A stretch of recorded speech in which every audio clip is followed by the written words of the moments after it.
If you've ever felt stuck, lacked direction, or just felt like you were drifting in your career and you needed an extra push to help you take control and really take ownership of your career, then today's episode is for you. Welcome to the Learn It All podcast, the show for today's leaders who want to take their game to the next level because they know being a great leader requires constant improvement. And great leaders aren't born or made, they're constantly in the making. I'm your host, Damon Lembi, and I'm also the CEO of Learnit, a live learning platform that has upskilled over 2 million people over the past 3 decades. Today, I'm excited to welcome my buddy, Andy Storch, to the show. Andy is an author, speaker, and host of 2 podcasts, Talent Development Hot Seat and Own Your Own Career podcast. He founded the Talent Development Think Tank, and he's the author of a best-selling book called Own Your Own Career, Own Your Life. Andy's mission is to help corporate professionals take control of their career and find greater fulfillment in their life. Andy's going to give us advice on how to stop drifting and take ownership of your career.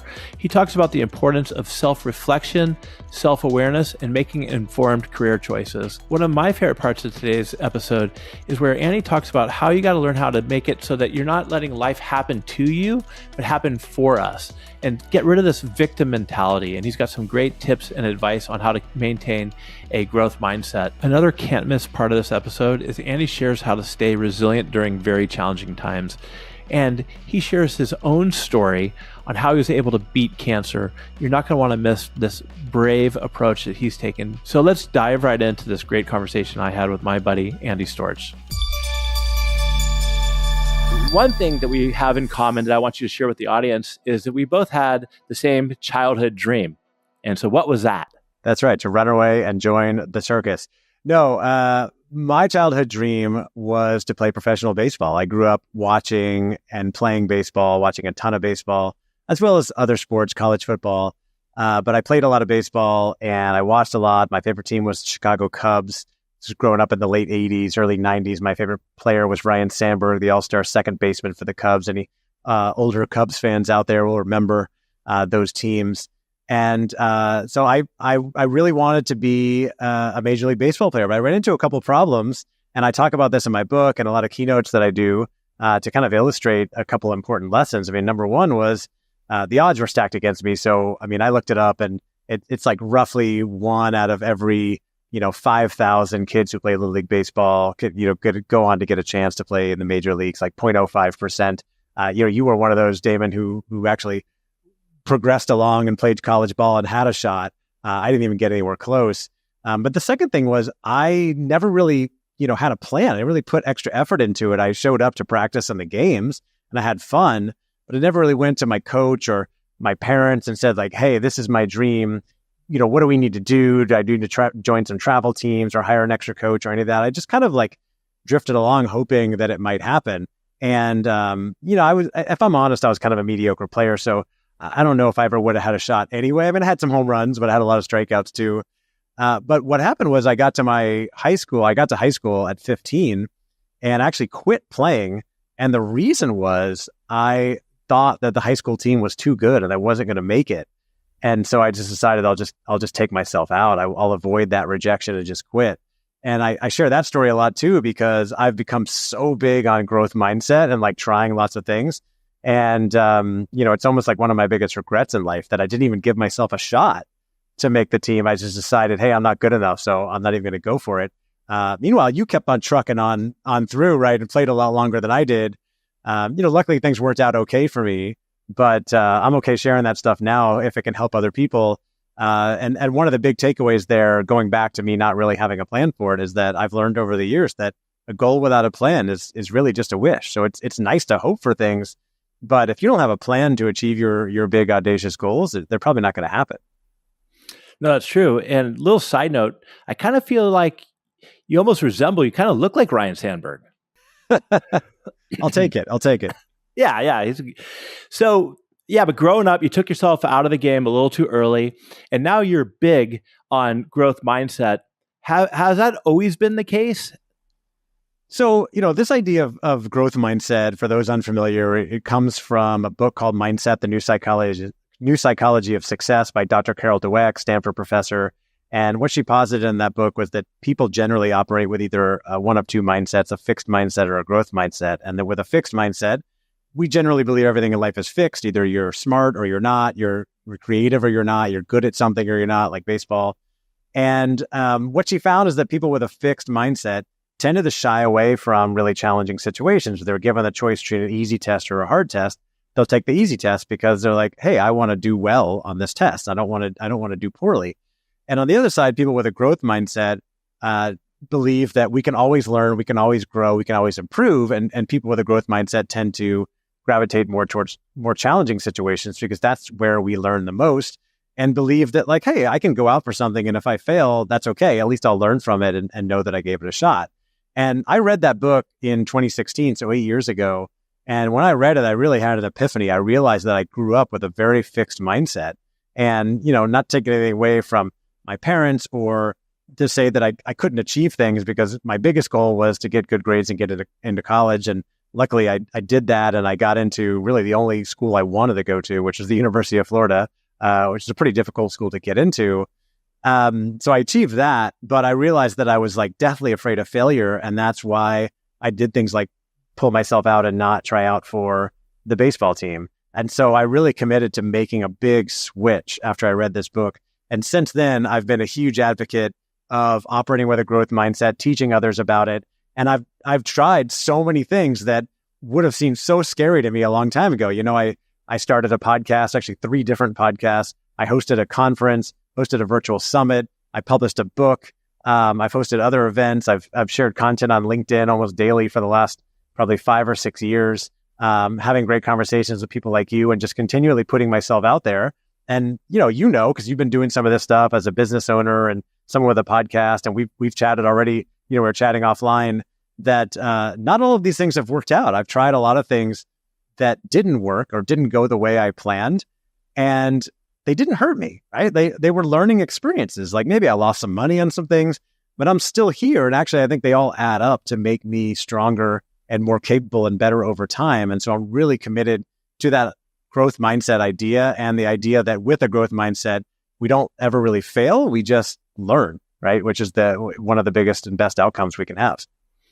Yeah. I mean, I'm with you 100%. And for all our listeners out there, yeah, I've failed a ton of times, and they're always good learning experiences. And so why do you think for people out there who have a fixed mindset, and we can just get into your book, of course, Own Your Career, Own Your Life, but how do you get them across the fence so that they're free themselves up and they have less fear and they just learn to go for it? Yeah. So first and foremost, like I talk a lot, I study a lot, and I talk a lot about the concept of mindset, and there's lots of different angles to that. But generally, what I think of as mindset, and I have a chapter in the book about it, is that mindset is essentially your perception, and it's your outlook on the world. It's how you perceive things. It's how you interpret things. It's how you operate. It's kind of your operating system. And a lot of that is ingrained in us from our parents, our upbringing, our family, where we grew up, the media we consume. And that's why it's different for so many people. That's why one person can be terrified of trying new things and failure, and one person can be out there doing all kinds of stuff and like not really worrying about it, right? One person thinks that all politicians are crooks and the world is out to get us, right? And another person you talk to is like, hey, the world is great. Everybody's cool. Like everybody wants to help me. Like I love life. And you're like, how do these people live in the same world? And the truth is they live on the same planet, but they have very different mindsets and outlooks on life. So one of the things, one of the hard things is that a lot of this is ingrained in us early on. We all come from different backgrounds and different beliefs on this. But the good news is that it can change. Your mindset can change. As I explained to you, I grew up with a very fixed mindset. I was able to shift that over to a growth mindset. I remember when I explained this concept to my brother a few months back or a couple of years back, and his mind was blown. He was like, oh my God, I did grow up with a very fixed mindset as well. And, he started to make that transition and has done some really cool stuff. And so I think that, these things can absolutely change, but it starts with a commitment to say, I'm going to be more open-minded. I'm going to look to change some things to improve my life. I'm going to keep studying and learning. And then I think a lot of it comes down to self-reflection. Something that's missing for a lot of people in the corporate space and really anywhere is this idea of self-reflection, really taking time in a quiet space without any distractions, right? Sit down with a cup of coffee or tea and a notebook or a pen or pencil, and just write down some thoughts on like the way you're living your life, the way you interpret certain things, things that you like about the way things are going, things that you're unhappy with. What are your strengths? What are your weaknesses? What are your values? The things that you really care about? And why do you tend to believe certain things? Why do you tend to react to things a certain way? Why do you have certain emotions? I've started to get in the habit of getting really curious about these emotions. If I say, I want to do this thing, but I'm really scared. But why am I scared? Like, what am I really afraid of? What could actually happen? And you can start to think about the worst case and the best case. And what I found over time is like most of the time, because the things that we're scared of these days, like fear is a real thing that we have needed for survival throughout evolution, right? In our kind of caveman brains, thousands of years ago, if you were rejected by your tribe, you were probably going to die. You weren't going to live. But today, our fears are more about, people laughing at us or making fun of us. A lot of things that A, are very likely not going to come true. And B, even if they did, it wouldn't technically hurt us. And so the downside of trying the things that we want to try is usually not nearly as bad as we think it is. And the upside is a lot higher because once we try something, and that's really the thing, is that if you're scared to do something, but you really want to do it, is to recognize the fear, realize that true courage is not the lack of fear, but rather it's recognizing your fear and then taking action anyway, taking action despite the fear. And that as you take those actions, you start to build experience. And as you build experience, it builds your confidence. And as you build confidence, you start to experience less fear to do the thing that you were doing before, whether it's playing baseball, speaking publicly, starting a podcast, managing a project at work, leading people, right? I know you have a lot of managers who listen, and you might be really good as a individual contributor. The first time you are assigned someone as a direct report, that can be really scary. So commit to learning what's the best way to approach this. And let me just try some stuff and see how it goes, get some feedback, and know that, yeah, I may not work out perfectly the first time. That's okay. It doesn't mean I'm a bad person or I'm a failure. It just means that I'm learning and I'm growing. And that's what life is all about. So Andy, you mentioned that not blaming your parents for having a fixed mindset, but you talked about it a little bit. And this can help parents and managers. What are you doing differently raising your children to help prevent them from having a fixed mindset and being more towards the growth mindset? Yeah, it's a great question. And this is something I've thought a lot about, listened to experts. I read a lot of stuff about leadership. I read parenting books. And I think a lot of it, I have 2 kids, but I think a lot of this transcends to leadership as well. So one of the biggest things, and it was an aha moment, not just from reading that book, but listening to an interview on a podcast with a couple of people that I follow and admire several years ago, was to focus more on praising effort than results, effort over results. So the problem is we tend to gravitate more towards praising results, like, oh, you hit the home run, you won the game, like, congratulations, that's great. And it's natural, but what that does is it focuses a lot of the reward on the outcome. And so kids start to think that, like, well, my parents really only care about me if I win, and they're not as excited for me if I lose, right? And of course, we're going to get excited if they win the game, less excited if they lose the game. But what I've really tried to do is focus, or my wife and I both, as we kind of gotten aligned on this, is to focus more on effort and really praise them for putting in a big effort on things, to really let them know that, like, trying something and failing is completely okay. In fact, that's encouraged because it means you tried something, which is great. And that learning is more important than anything else. And so, yeah, I mean, if my daughter comes home with good grades, I want to celebrate that with her. But she knows that I'm still going to focus more on, how much effort, how hard was it for you? What did you learn from the experience? And I've tried to encourage them to always choose the hardest thing and not just settle for something that's easy just because you might get a good grade. And so big on the effort over results, trying new things, being willing to try and fail. I would encourage my kids to try stuff and fall down, within like safe confines. And I notice a lot of parents at the playground with little kids were like, be careful, and like holding them. And I understand you want to keep your kids safe, but we also have a job. And by the way, I'm not saying I'm a perfect parent or father by any means. I'd like many. None of us are. Right. We never are. But like, I try to do as good a job as possible with this. Our job as parents is to raise them to be great adults, right? And so they're going to face challenging situations where we're not around. And we want to give them an opportunity to do hard things, to fail, and learn that they can overcome that. My kids just started very difficult situations today. Actually, it's kind of apropos. As you know, we moved from the US to Barcelona a year ago, and we just started them at some local schools that are in languages that they don't understand. It's going to be a very challenging experience for them. But I know that if they get through this year, it's going to be highly rewarding. They'll be able to prove to themselves that they can overcome tough situations. And so I want that for kids. And then as you think about that for leaders, as leaders, ideally, I believe leadership is all about empowering and enabling people to succeed, whether in their job today or their career long-term. And ideally, as a leader, you want your people to be kind of self-sufficient, to come up with new ideas, to try stuff, to make your job easier so you can focus on the high-level strategy and leading and not micromanaging and getting into the weeds. So first of all, you got to get away from micromanaging because everybody hates having a micromanager. But B, if you encourage them to try stuff, to say hey, I'm not going to come down on you if you try something new and it doesn't quite work out.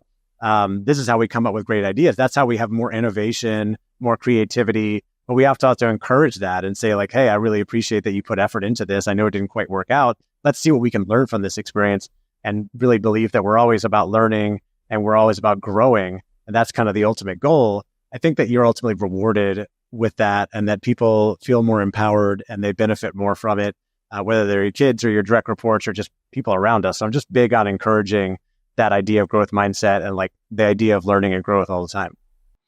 No, I'm in agreement 100%. And Dr. Carol Dweck's book was a game changer for me as well. I'm sure you probably read Angela Duckworth's Grit, which is fantastic.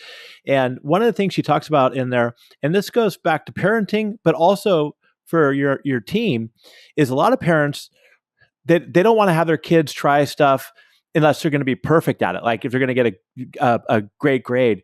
And you run into situations like that where I've had employees in the past or have helped coach people where their team members are afraid to make a mistake because of their boss coming down on them. And that's not the type of environment you want. You want to have an environment where people feel like they have the psychological safety, where they can go out and explore and be innovative and do your best, like you said, Andy, which I totally agree with, even kind of celebrate the failures, and realize that unless you're, a heart surgeon or something, you're not going to blow up everything, right? Right. There are exceptions, of course. Yeah. For doctors, you want them to be perfect. But most of our jobs, most things don't need to be perfect. You can ditch the perfectionism. 90% is usually good enough.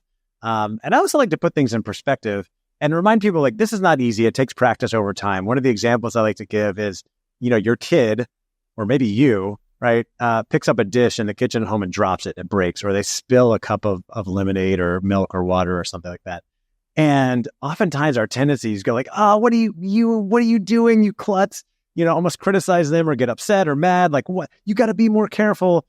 And I've really had to stop myself from that and just say, you know what? It's okay. We make mistakes. Let's just clean it up. The important thing here is that you learn from it and you take responsibility for it. Okay, I spilled it. I'm going to clean it up.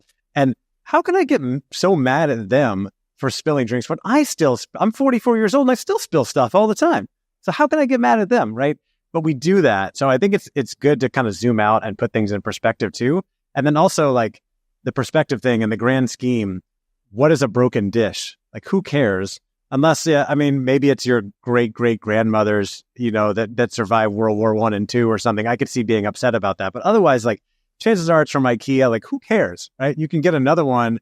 The important thing is that, we're healthy, we're together, we're learning, we're growing, we're getting better in life, and no one's going to care about that dish in a year or two. I could be wrong. Someone at home may be I love my dishes, which is fine. But insert your example here. The other example I go to a lot with regards to mindset, I think it's really interesting getting curious about emotions, is when you're driving your car and someone pulls right in front of you. We call it cutting us off. Someone cuts you off in traffic.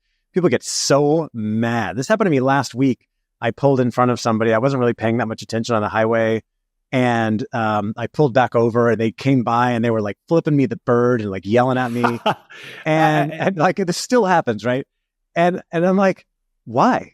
Who cares? It wasn't a personal attack, right? And so I bring this up because I think it's an interesting challenge for people that tend to get angry about that, to step back and go like, why am I angry about this? Does this really matter? I could actually just slow down, give them space. They're probably in a hurry or they're probably not paying attention. It's not a personal attack on me.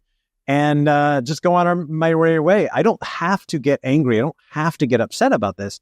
And so the other thing that like I try to work with my kids on as I work with myself as well is understanding our emotions and starting to own and control our emotions a little more. Can't always be completely controlled. I think emotions are justified, but some of us, sometimes they're ingrained from early on. They're like, oh, we have to get angry and take everything as a personal affront, when like oftentimes people are not really paying attention to us. They make mistakes. Like it's really not that big a deal. I'm with you on that as well.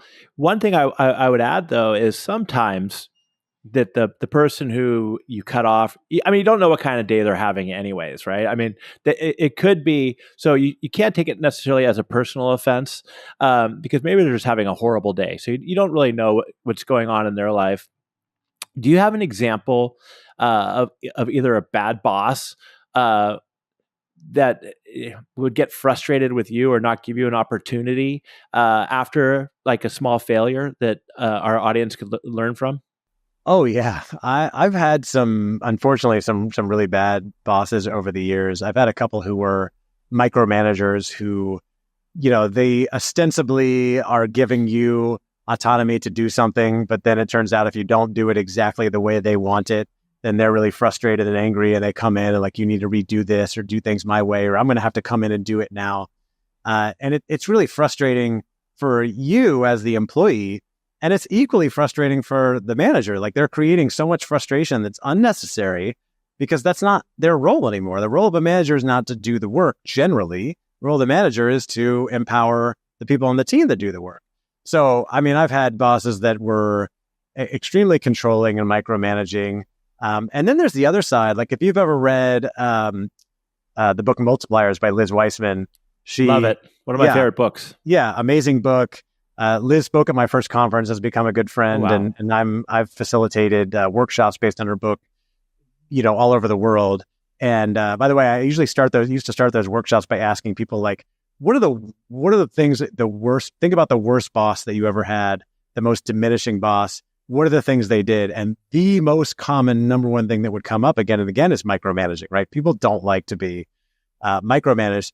But she talks in that book, Multipliers, about bosses being either diminishers or multipliers. Do they multiply your intelligence or diminish it? And one thing she talks about is that most leaders don't show up intent on ruining your day or being a diminishing boss, right? They're doing the best they can. And a lot of leaders are what she calls accidental diminishers. They're doing things that like can seem like are well-intended, but actually can diminish in the end. So I had one boss who was what she would call a protector. So he would ask me to put together all this data for like the leadership team and then say, well, I'm going to take this into the meeting with the leadership team and I'm going to take this. I don't want you to come in because you don't want to be exposed to like the criticism and all the stuff or whatever that could happen in this meeting. And his intent is to protect me. But what I receive is I'm not good enough to go to this meeting, right? It's too important for me. And therefore I never get the experience. You're going back to growth mindset to go in there and try this stuff. And he's not ever elevating me to let me build my brand within the company. So it's interesting to look at like, where are you potentially accidentally diminishing people as a leader? She said basically everybody has one, right? Mine was the optimist, which is like, it's great to be optimistic, but it can go too far. If like you assign the team a really hard project, you'll be like, it's easy. Like you'll get this figured out. And they're like, could you recognize the work that we're doing on this? Totally. Okay, this is a lot of work. This is really hard. Like, okay, fine. Let's stop and recognize that. So I've gotten that feedback and have to learn over the years. So it's interesting to dig in and find out like, where are you potentially diminishing your people? And are you maybe micromanaging, which people do with good intent, right? Because they're afraid that things are not going to be done the right way and that it's going to look bad for them and their team. But it's something that you got to get out of the habit of, because you got to get into the habit of trusting your team so that you can empower them to get the job done.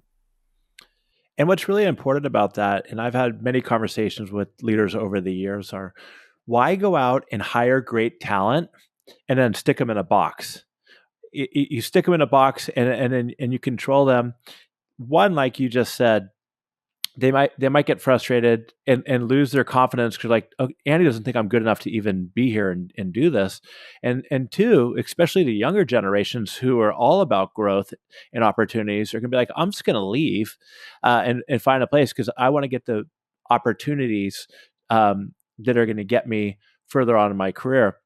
And from that perspective, kind of going back to your book, owning your own career, you need as an individual contributor or even a leader who's got a boss who's treating you that way to be able to be self-aware of what's going on and making sure you don't get trapped in that situation. So going back to your book, we talked about step one was clarity. Step two is really setting goals, right? Mm-hmm.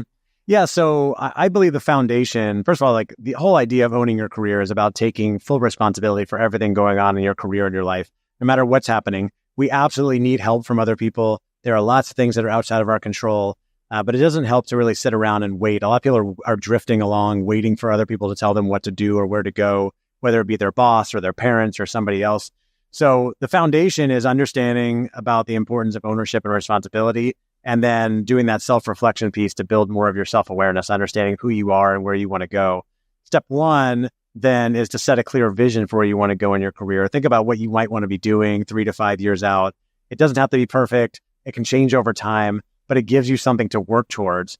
And then step two is to now make a plan and set goals, more shorter term goals, to help you achieve that bigger vision. I'm a big fan of using SMART goals. Not everybody likes this, but stands for specific, measurable, actionable, relative, and time-bound.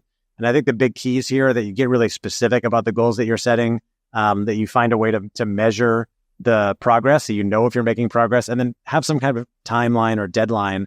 Otherwise, you kind of drag them out forever, right? Like when I decided to write my book, people spend 10 years writing a book, especially if they don't have a deadline for it. But I said, I'm going to finish my book by this date. I'm going to publish it this year.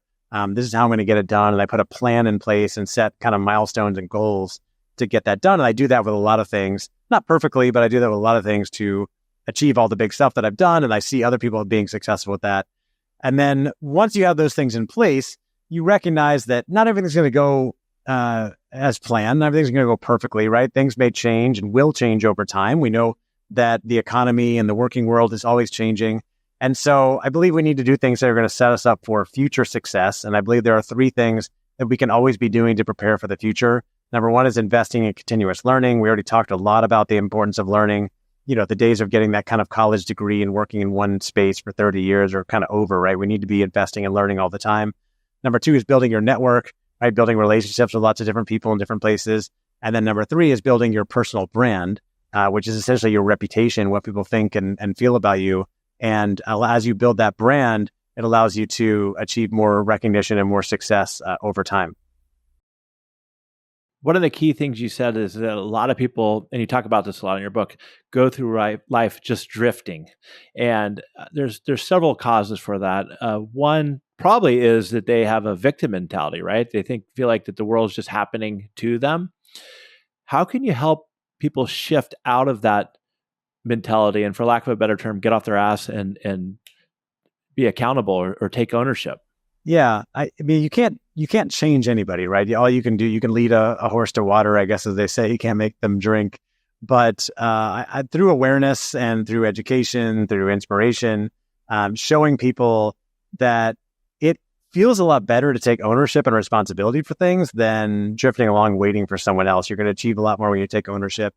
Having that victim mindset is common, but it doesn't get you anywhere. People who have a victim mindset tend to be a lot more like unhappy, to be angry, to be upset. I know people with this who are like good people, but they tend to be angry all the time at other people. And that victim mindset is like, oh, the world is out to get me, or they passed me over this promotion because they don't care about me, or I never get a chance, or I'm never going to get that thing that I want. And the ownership mindset, or like you said, everything in life happens to me. So we're always saying like, oh, this thing happened to me. This person cut me off in traffic, right? This person bumped into me and then made me, drop my glass and break my dish, my glass, drop my drink. And so the ownership mindset is more like taking ownership and responsibility as much as possible, saying like, okay, these things didn't work out that well. What can I learn from this experience? How can I get better? What can I do what's in my power to try to achieve my goals? Again, like in your career, you're going to need help from your manager and other people, but there are a lot of things that you can do now that are in your control. And one shift you can make that is a small shift that can make a huge difference is in the language you use. As you mentioned, everything, believe people with a victim mindset believe everything happens to them. I made a shift really several years ago when I learned about this concept to saying that everything in life happens for me. And when you start saying like, oh, this new project that was assigned, that was for me, right? When I got booted off the project, that happened for me. Why? I'm not sure yet, but it's going to create new opportunities for me. Everything in life is happening for me, even the hard stuff, even the challenges, right? And I've been through plenty of challenges, as you know, we all have. And I do believe it all happens for us. And it's not always easy to see in the moment. But when we truly believe that, then we can really start turning challenges into opportunities. And I believe that we can be a lot happier and more fulfilled in life. That's so true. I mean, I'm sure you've read the book, A Man's Search for Meaning. Yeah, Viktor Frankl, classic. Frankl, I mean, he's in the Holocaust and he's choosing to live his life. I mean, that's, one thing that can't be taken away from him. And it's so important. And yes, we all have challenges. You've been very not vulnerable, but you've been very open about your when you went through cancer treatment and how, can you share a little bit about how you chose to look at that and how that's, you turned out into I don't want to call it a gift, but a positive for yourself?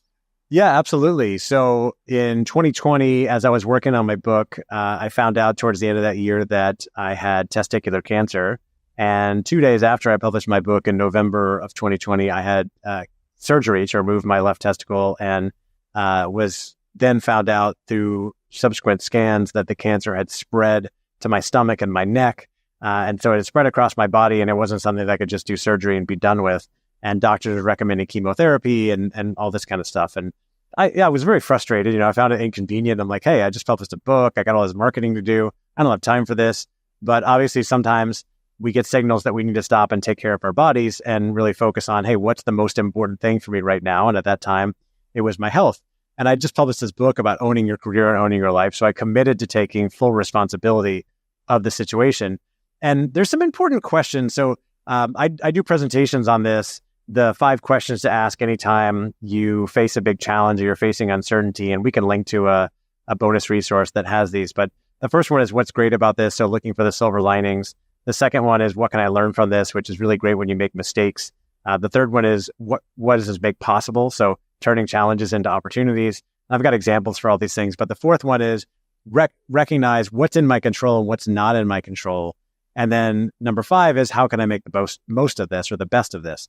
So if I look at that situation, I say, hey, I didn't choose to have cancer.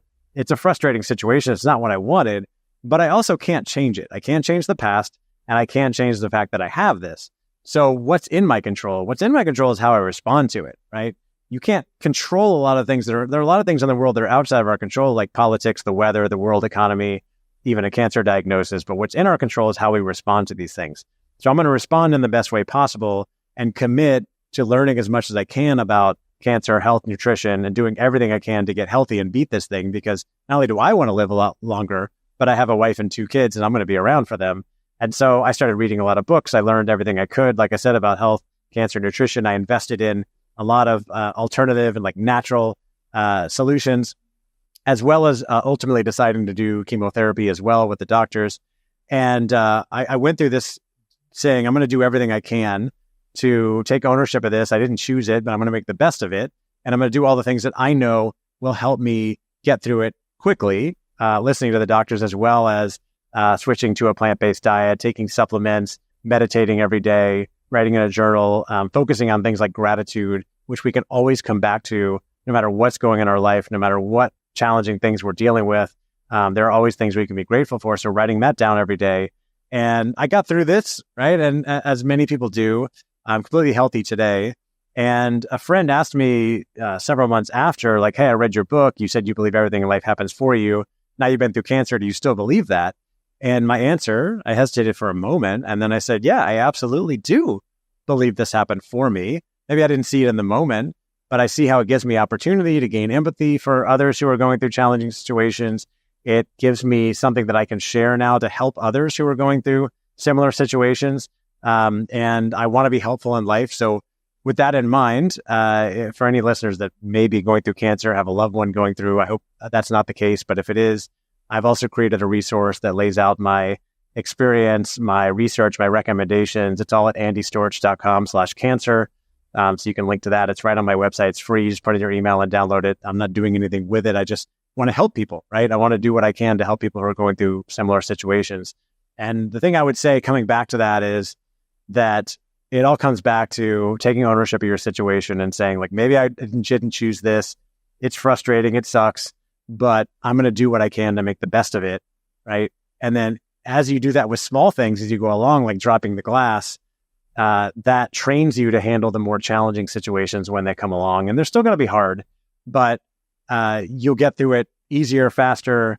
I shared a lot of that, on social media with other people to try to help and inspire people. And I just hope that I can continue to do that as I go along.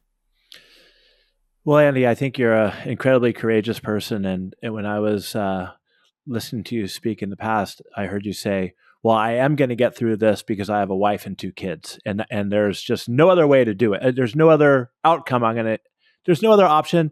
And I'm not a doctor and I'm not one of these foo-foo people, but I really do believe, and I learned this from my grandfather, who is the toughest. Frank Lembi had the toughest mind I've ever seen, that having that positive mindset, it really helps. It does make a difference.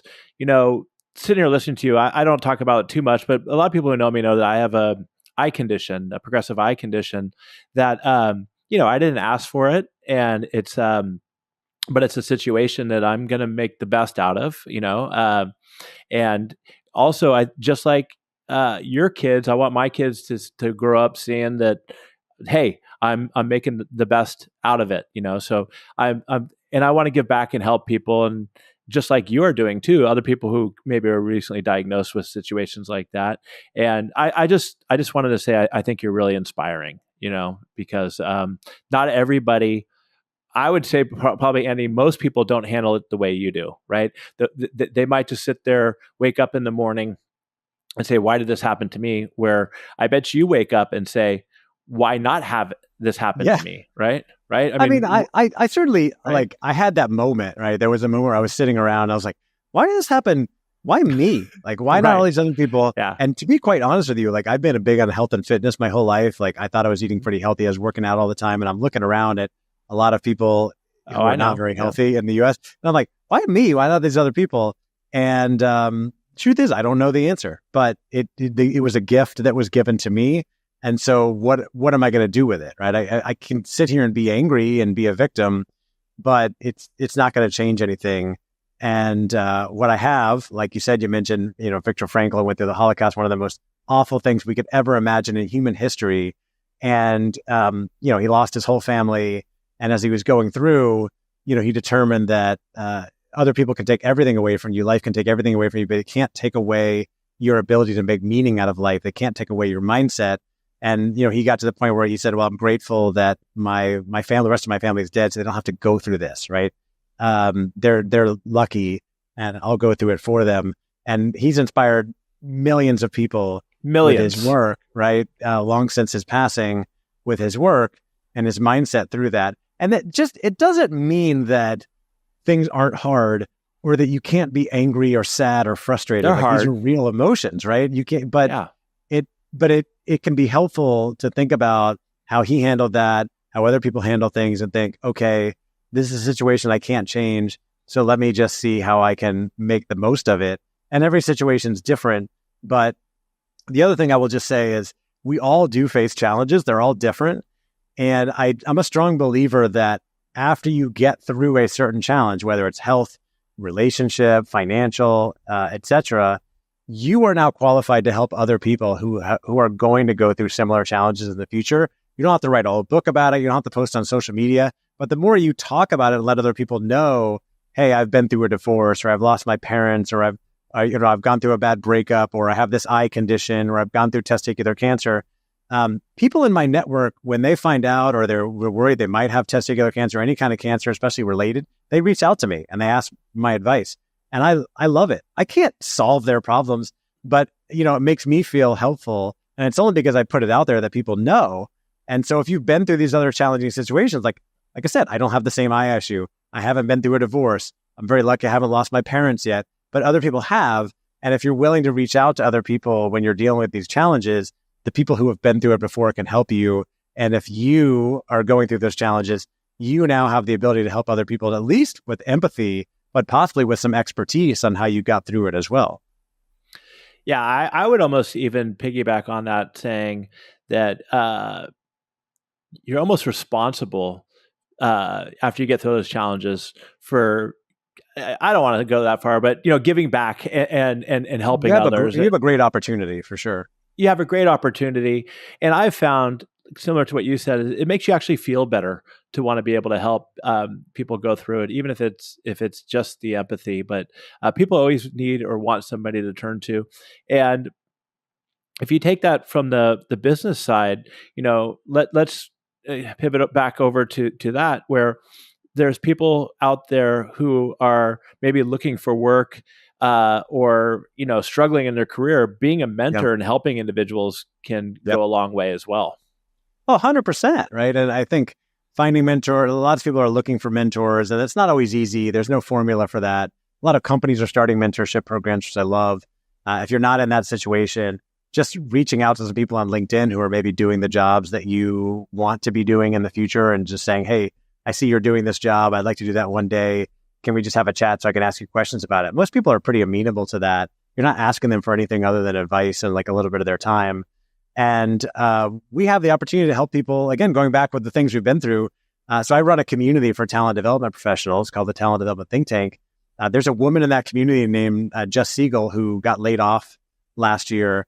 And as she was going through her job search, which ended up being a lot longer than she thought it would be, she started a subgroup in our community for other people who are looking for jobs. And it became this kind of great resource. They met on a weekly basis to just support each other, talk about the job search, the challenge that they're dealing with, what kind of job are you looking out for, what companies are you reaching out to, how can we help each other?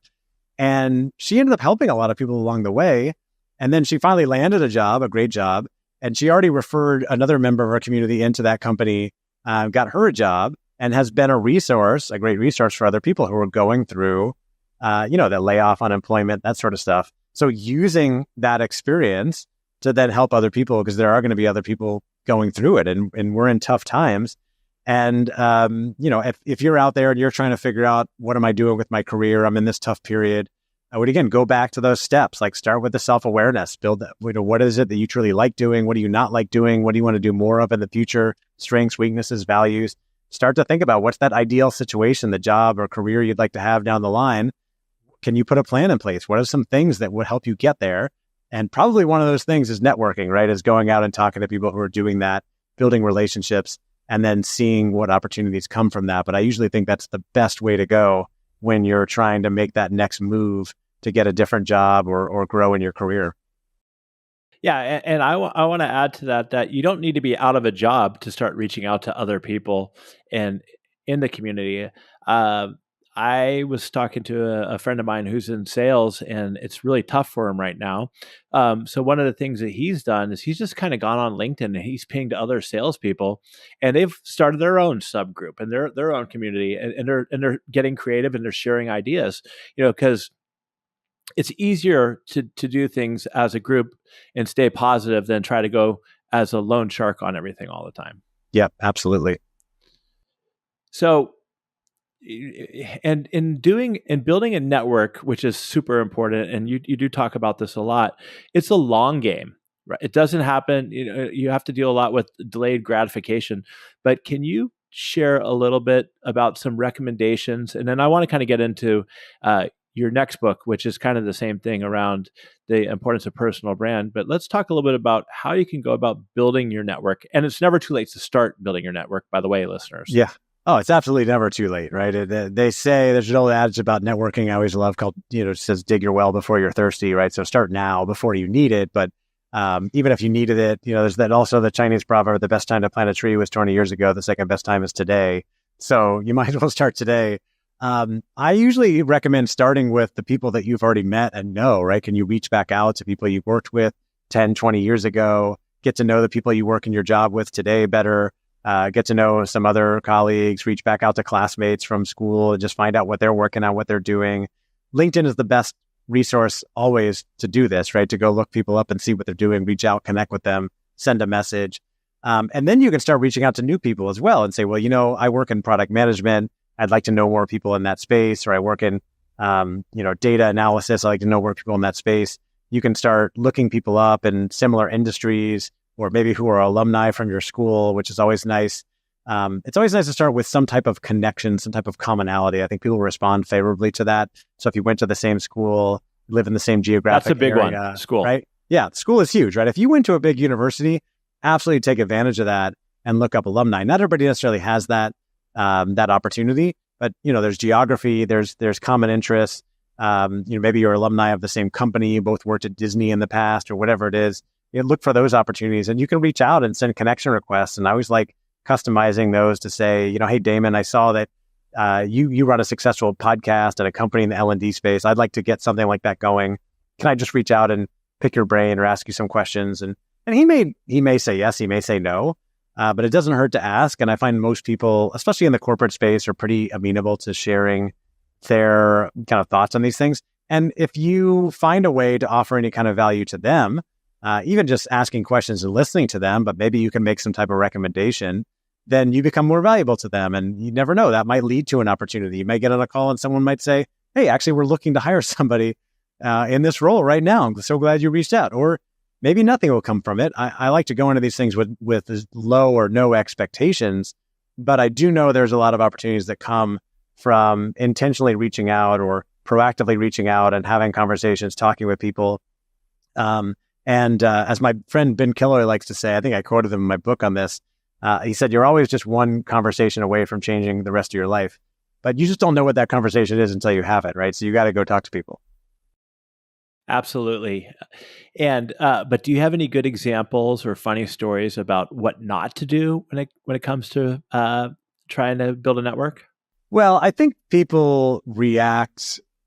What I think people don't like is when they feel like you're asking them for something that they either can't provide, or it's putting them in a tough situation, or they worked hard for something and they don't know you that well. So you right away are asking someone to refer you for a job, and they're not really a close friend. They're not someone that knows you that well. You're kind of putting them in an awkward position, right?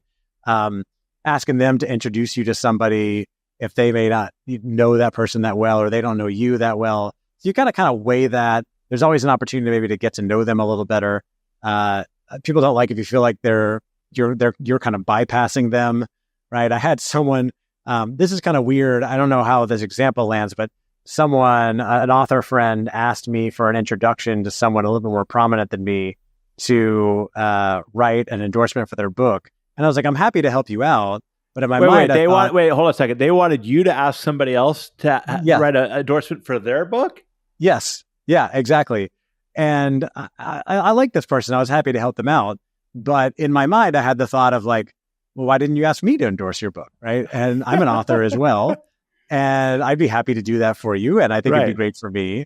And they didn't. And so find ways to provide value to the people. If you're asking someone for help, make sure you have a good, credible relationship with them, or find a way to try to add value to them. I'm not big on like, you have to do equal trades. And I'm a big fan of giving without any expectation. So like, I'm happy to do you a 100%. Favor, right? And I don't expect anything from you. I just know from a, call it karma or anything else, it's going to come back to me in the end.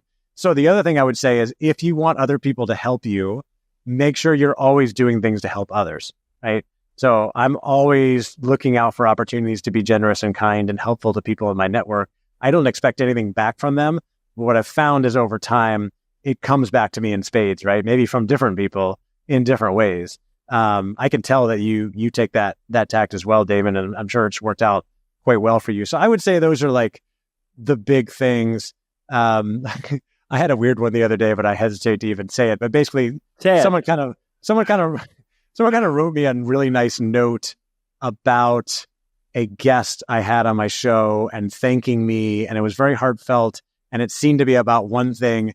and then ended it with an ask to come on my show. And I was like, Yeah. It just felt kind of weird. It's manipulative. Yeah, like maybe just stick with the initial message and get a conversation going, and then see if you can make that ask. But when you make the ask right away, that kind of puts me in an awkward position. I don't know. It just felt awkward. I think I never responded to that one. Yeah. And for our listeners out there who are saying, well, I don't know what value I could do in return for somebody like Andy. One thing that I know I appreciate, and I'm sure you appreciate as well, is if you're connected with us on LinkedIn, just comment on some of the posts. That's an easy something that will help out with your algorithm and that other people appreciate. So get creative, because there are ways to give back in relationships like that. So, oh yeah, 100%. Like, as you know, I'm hosting a conference coming up soon. You're going to be involved in that. We've talked about partnering and you sponsoring. And I kind of handpick speakers for that conference. And people always reach out and be like, how can I apply to speak at your conference? And the answer is kind of like, if I don't know you, then you're not going to speak at my conference. It's about people I've built relationships with. And a lot of people I ask are people that have, actively been members of my community or have supported me on LinkedIn, have like just been really kind and helpful to me. And I want to reward them by inviting them to come speak at my conference. It's pretty simple. And I don't see it as like a transactional thing. It's just that these are the people that I know, like, and trust. And these are the people that I want to work with. And if you're just coming out cold, then it's probably not going to work out. So find ways to like build relationships and do nice things for people. And that's going to build your credibility, not only with them, but they're going to tell other people as well, right? And you're going to build that reputation, which feeds into that personal brand. Absolutely. And I think the key thing you said right there is because it builds trust, because your conference, the attendees and people like me at Learnit who are sponsoring, we want to make sure that, we have tried and true great speakers. Talk a little bit more about your conference. What are some of the big takeaways that you've had over the years that you're excited about for the upcoming one? Yeah, well, the reason I started this conference, I started with my friend Bennett Phillips 4 years ago, was because we had been going to a lot of different conferences to network and meet potential clients and learn about what's going on in the industry. I know you do this as well. And we just found most of them to be pretty boring. Like, it was just a lot of death by PowerPoint, the expert on stage teaching, but they're not even very good presenters. Quite frankly, they know a lot, but they're not great speakers. And at the time we had a business where we were like doing a lot of facilitation and running experiential learning programs. And we just thought there's got to be a better way to do this. And so we decided to host our own. And we brought a lot of great facilitators together from our network, partner companies we worked with, sponsors who were in kind of more of an experiential learning space. And we brought them together and just committed to, we're going to run a conference, other than a couple of keynote speakers like Liz Weissman and Josh Burson, who spoke at our first conference. But we're going to commit to being really experiential, engaging, interactive. And my mission with it, whereas we have our third one coming up on November 6th to 7th, 2024 in Orlando, is that I want people to learn as much from each other as they do from the experts on stage. Because I look around at these conferences and I just think there's so much experience and wisdom in the audience, right? It's great to learn from speakers, but everyone else in the room has been doing this job. We can learn from each other. So I want to create situations where people can do that. So we do have some really great speakers, really great, facilitators, really great sponsors who are going to be at the conference. But I also want to create situations where people learn just as much from each other as they do from people on stage. And then the last thing I'll say about it is that if you can't tell already from our conversation, I'm very big on networking and relationships. So we create an environment that's very friendly, where people feel comfortable talking to each other at breaks, staying late, having conversations. We have dinner, we have receptions. And what we found in the past is people leave with friends, not just information, not just colleagues, but real friends that they can call and check in with and take trips with and that sort of thing. And that just really lights me up and makes me feel really happy when I find out that, we've connected people that have gotten jobs, that have become friends, that have, done all of those things. And that's always my goal. And for our listeners out there who haven't been going to conferences, let me tell you, people are pumped up about going to in-person conferences. There was a big, shortage of them, obviously, or none during COVID. And so people are getting out there. All the conferences I've been to recently, people are excited. They're willing to talk and share and learn. So take advantage of it. I just think there's so much opportunity, and I agree with you 100%. I think it's great. You get to listen to the speakers, but the side conversations and the network you build. I think it 10x's the investment in whether it's I ATD or pay conference. in addition to hosting this, I pay to attend a lot of other conferences, You and I do. would say like it's great to hear certain speakers and maybe you'll learn something from them. But long term, I think the value is in the relationships you build. So the people that you meet at these conferences. So I'm always like thinking when I'm thinking about attending a conference, I want to look at who's speaking, but really I ask myself like, who are the types of people that are going to be here that I could potentially meet, and could they be potential, clients or partners or just friends? I've made so many great friends at conferences over the years, and I want to continue to do that. And for those of you who do go, you got to get out of your comfort zone and Yeah. introduce yourself and talk to Yep. people, because guys like Andy and myself or others, we want to meet people. So that's why we're there too. So it's there to meet people, network, and everybody, I believe, can learn from everybody else. So there's always something you can learn from people. So take advantage of it. I know we're almost coming up on time, but I'm going to put you to your SMART goals. When's your new book on personal branding coming out? It's a good question. So the new book is going to be about building your personal brand in corporate. The working title is Own Your Brand, Own Your Career. And we're recording this in September 2024. The tricky part is I'm working with a partner, with a collaborator on this. And so there's a little bit more moving parts. I can't say definitively like this is where we're doing it. But our plan right now is to publish the book in January of 2025, or we'll say Q1 2025. So keep an eye out on that. Own Your Brand, Own Your Career. We've already hosted one webinar on it, and I'll get you the link that you can put in your show notes, because you can go back and watch the recording. It was a great webinar we did where we kind of broke down some of the main concepts and some exercises you can do to help you think through your personal brand, which again is essentially your reputation. It's what people think about you. It's going to exist whether you do something about it or not. So I'm a big advocate of being intentional about building your brand authentically as well. Like I'm a big advocate of authenticity. So it's not about being fake, but it's really about thinking about, it's really about, considering what do you want to be known for, and then following through to build that brand. And we have some great exercises in the book. And then also in this webinar, we walk you through exercises you can do right now to help you really think through it and start to build that brand today.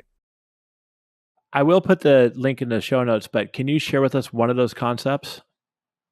Yeah. So one of them I like to do is a simple one is what I call the I am exercise. And it's really to sit down and write down all the things that you associate yourself with. And so you can say, for instance, for me, I am a husband, a father, a brother, a son, a grandson. I'm also an author, a speaker, a trainer, a facilitator. I am a cyclist. I'm a health and fitness enthusiast. I'm a vegetarian. All these things, right? And look for patterns and think about the ways you identify. Another one that's sort of related to that is to write down all of the things you have done in the past in your work, and especially the ones where you felt the strongest at, that you enjoyed doing, that you were good at, and start to look for patterns there and the way you can pull those things out. Maybe you eliminate some words in the sentence to think about how you can use those in a future career if you're thinking about shifting careers or doing something differently, so that you can start to use those and say, okay, what are my strengths? What are the things I care about? How can I leverage those more in building a career?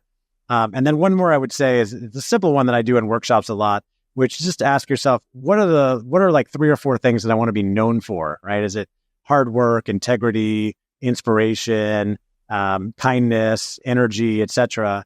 Write those down and commit to being known for those things, and then start to ask yourself on a regular basis, am I acting in alignment with the brand that I said I want to portray, right? So one of mine is like kindness and generosity. I can ask myself at the end of the day, have I been kind and helpful and generous to people? Or have I, quite frankly, been acting selfish? Well, actually, I've been acting pretty selfish lately. Like maybe it's a good time to go out and do something nice for somebody. Otherwise, I either need to change my brand or I need to take some action to act more in alignment with that. It's a good kind of reality check to see if you are acting in alignment with the brand that you want to portray.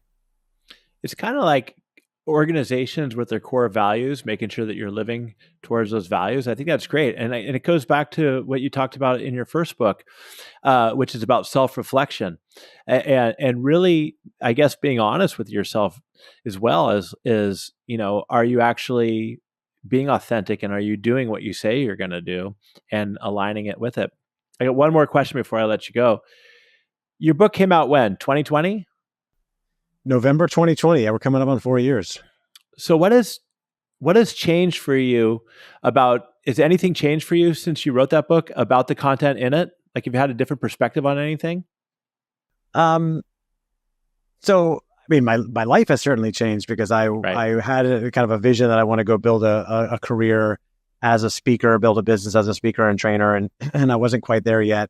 And there were some hiccups and challenges along the way because, while I was writing the book, the pandemic started, and like speaking kind of went away for a while. As you know, both of our businesses were struggling during that time, but things have come back and I've been able to build a business around it and really kind of achieve that vision that I set out. I think most of the book is pretty, evergreen, as they say. It has been interesting to see the life cycle of events, like you said, because I started writing the book and I was writing about networking and I'm like, you need to get out there and go to events. And then the pandemic hit and I'm like, okay, You need to get on LinkedIn and talk to people virtually, right? And now events have certainly come back, like you said. Big time. But it's sort of a hybrid of both because now people are traveling less for like work obligations. Like we've found that we can get a lot of work done virtually. And so we're not going to get on a plane unless we feel like we have to. But at the same time, a lot of people still want to get together in person. So they're still looking for those opportunities. And so I think when you think about things like networking and building your career, you got to be more proactive than ever because it's not as easy to just like walk around the office and see people if you're not in an office all the time. And then there are those times when you're able to get together with people. Maybe you work in a remote team, but you get together once or twice a year, like a lot of companies are doing. So do you take full advantage of that time to really build relationships with people, have that conversation with your manager, that sort of stuff? You just have to be more proactive and more intentional about the things that you want to achieve and the relationships you want to build and that sort of stuff. And it can absolutely still happen. We're just kind of in a hybrid and you got to look at your situation for what it is and kind of evaluate that and then make the best of it. Yeah. And I'm with you on that. And I really see that if you're a business professional and you're not building your brand on LinkedIn, you're missing a major opportunity because I believe that you have the opportunity to put a lot of good content out there in your own beliefs and that people want to connect and learn from each other. And you got to go for it. Yep, absolutely. So Andy, what's one more thing you'd like to leave our audience with before we close out? Well, we've talked about this idea of ownership mindset and taking ownership of your career. And the truth is, like, no matter what you're doing, nobody cares more about your career than you do. If you're lucky, you have parents who are still around who love you and care about you. If you're really lucky, you have a manager who cares about you and wants you to do well in your career. But really, at the end of the day, nobody cares more about your career than you do. So you've got to be the one to own it. You've got to be the one to figure out, what you truly want to do, to understand who you are, your strengths, your weaknesses, your values. You got to be the one to set your vision, to make a plan, to set those goals, to be willing to ask for help from others, to do the things that'll set you up for future success, like investing in learning, building your network, building your brand. You got to be the one to develop your mindset, right? That growth mindset. And you got to be the one to design and live the life that you want. So no one else is going to do it for you. You got to be the one to sit down. And remember, you can't do it alone. Make sure you're asking for help.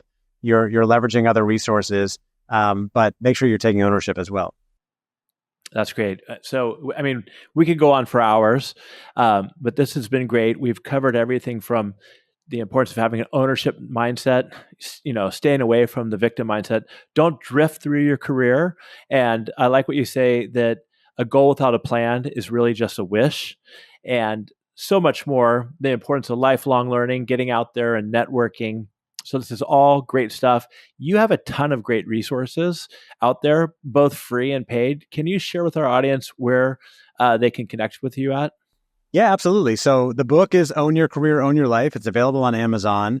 If you want just a free summary, you can go to andystorch.com/bonus and you can download the 5 steps to owning your career. I think I have in there also the 5 questions to ask anytime you're facing a challenge, as I mentioned earlier. If that's not there, you can go to andystorch.com/5 questions with the number 5.